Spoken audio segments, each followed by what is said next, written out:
So I need a show of hands. Show of hands, in the last year, how many of you got a Blockbuster DVD?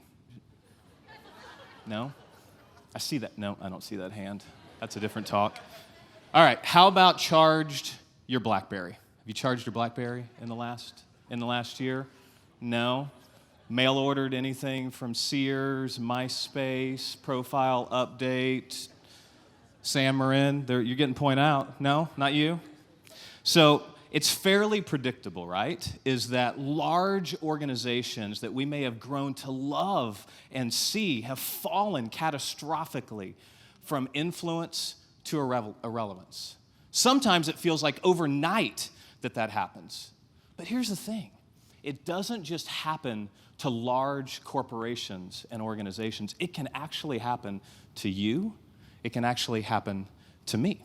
So let's take a quick moment and dive in and understand what is irrelevant. What is irrelevant? So Webster's defines it fairly simply as not relevant. That's pretty obvious.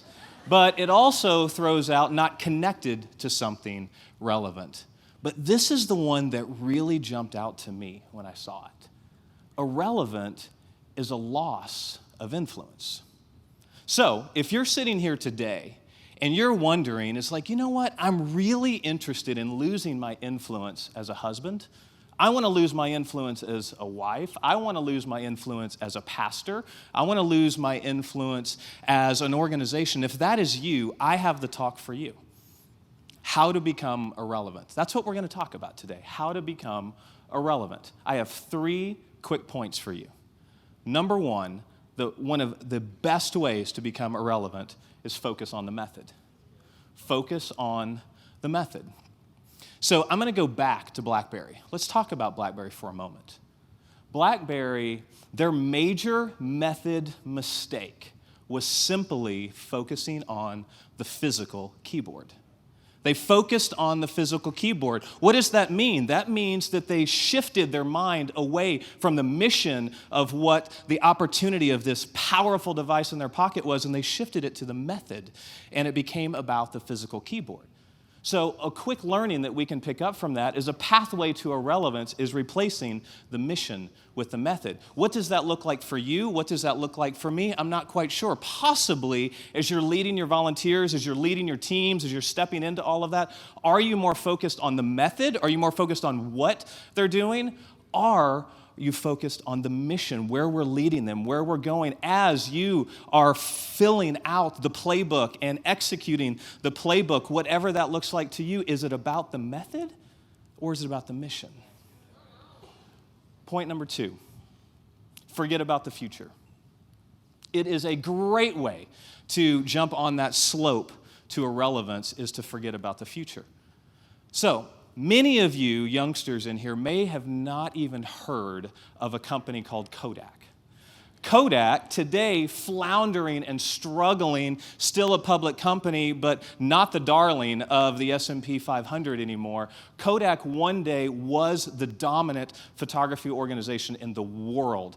Kodak was the darling of the S&P 500. Kodak actually developed the very first digital camera. Where are they today? Well, they had a slogan called the Kodak moment. Kodak's moment got lost when they got stuck in their moment. Kodak got stuck and the future went right by them. So what we can learn from that is a pathway to irrelevance is becoming comfortable with what you know.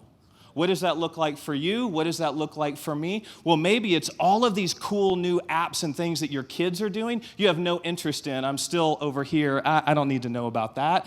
That's not relevant to me. Maybe it's what new cultures, what other things are happening across the world. What can we learn from that? I'm going to shut that off. That's not important to me. I'm comfortable in what I know. What does that look like for you? And here is a massive bonus that we can learn from Kodak. Kodak, we heard a little bit of this from Jerry earlier, is that Kodak was brilliant at systems. They knew systems and processes better than any company of their time.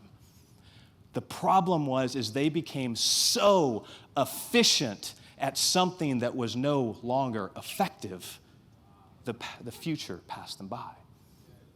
Last, believe it's about you. The pathway to irrelevance and jumping right on that slide down from influence to irrelevance is believing it is about you. In 2008, the economic crash happened. And the leader of the economic crash was a company called Lehman Brothers. Lehman Brothers had $648 billion in assets on the books. Overnight, $648 billion in assets became a bankruptcy case overnight. What can we learn from that? A pathway to irrelevance is ignoring wise counsel. For you and I, ignore wise counsel. Forget about the feedback. Forget about pulling feedback. Forget about what are those mentors teaching us. What can we learn from them? Roll into isolation, a pathway to irrelevance. And speaking of isolation, what does this look like for companies? What does this look like for maybe any of us? It's called confirmation bias. You see, in isolation, we can make independent decisions of a direction we want to go in isolation. And most of us are smart enough to go pull data, to go pull stories, to confirm the decision that we already made in isolation. Nail in the coffin. But here's what I know. I know that no one in this room is thinking about the slope that I want to go from influence to irrelevance. You're not thinking about that. I'm not waking up thinking about that.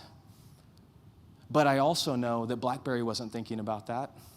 Kodak wasn't thinking about, man, I really hope one day I can become irrelevant. They weren't thinking about that. We need to recognize what we are stewarding, what we're in the middle of, what God is doing. I had no earthly idea what Christine Kane was going to talk about last night.